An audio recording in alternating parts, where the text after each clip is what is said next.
నమస్కారం సత్యవాణి మేడం. నమస్కారం రోజా.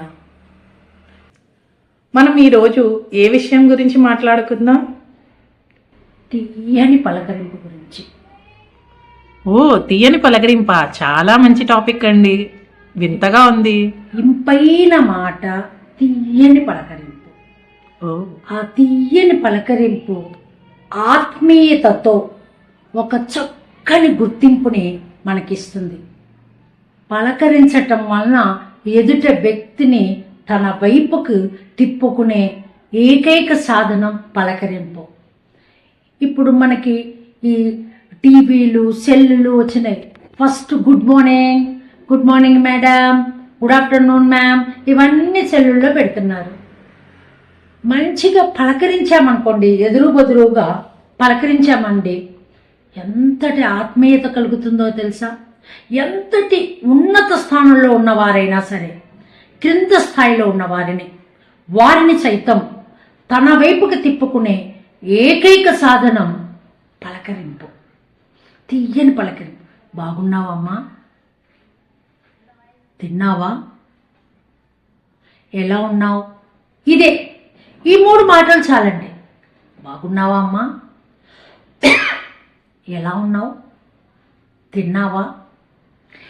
మంచివాడనే ఒక ముద్ర మనసులో పడిపోతుంది వారికి. వ్యక్తిత్వం అన్ని వేళలా పోషించబడాలి అంటే పలకరింపు కావాలి.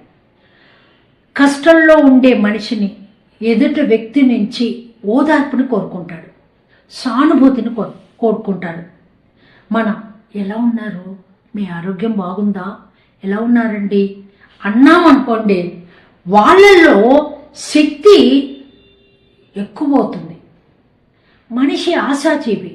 రేపన్నది బాగుంటుంది అనే ఆశతోనే మనం బతుకుతాం.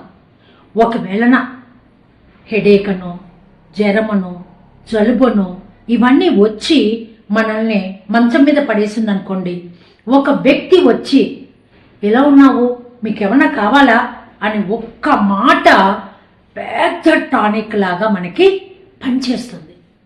ఈ పలకరింపు కష్టంలో ఉన్న వాళ్ళకి, బాధల్లో ఉన్న వారికి మనోధైర్యాన్ని కలగచేస్తుంది.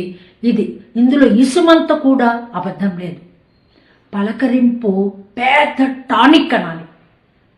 సరే, కష్టంలో ఉన్నప్పుడు ఆ సమయంలో మీ పలకరింపు హృదయంలో వారికి మీ మీద అభిమానం బీజం నాటుకునేలా చేస్తుంది. ఒక పలకరింపు, ఒకే ఒక పలకరింపు, ముఖాన చిరునవ్వు, ప్రసన్నతతో గుడ్ మార్నింగ్ అంటే చాలు లోపల అనారోగ్యాన్ని నొక్కిబారేసి ఆరోగ్యం బయటికి తన్నుకొస్తుంది.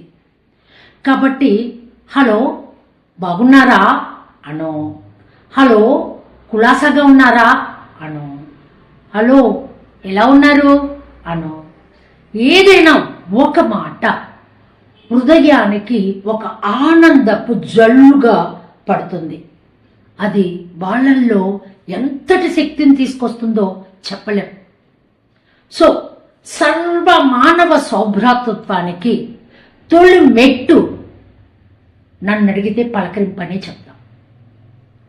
పరిచయాలు 10 కాలాల పాటు పరిచయాలు సమిష్టిగా గట్టిగా ఉండాలి అంటే, నిలబెట్టుకోవాలి అంటే పలకరింపు ఏకైక సాధనం. మీకు దీనికైనా ఏదన్నా ఖర్చు పెట్టాలా, డబ్బులు కట్టాలా అండి? లేదండి.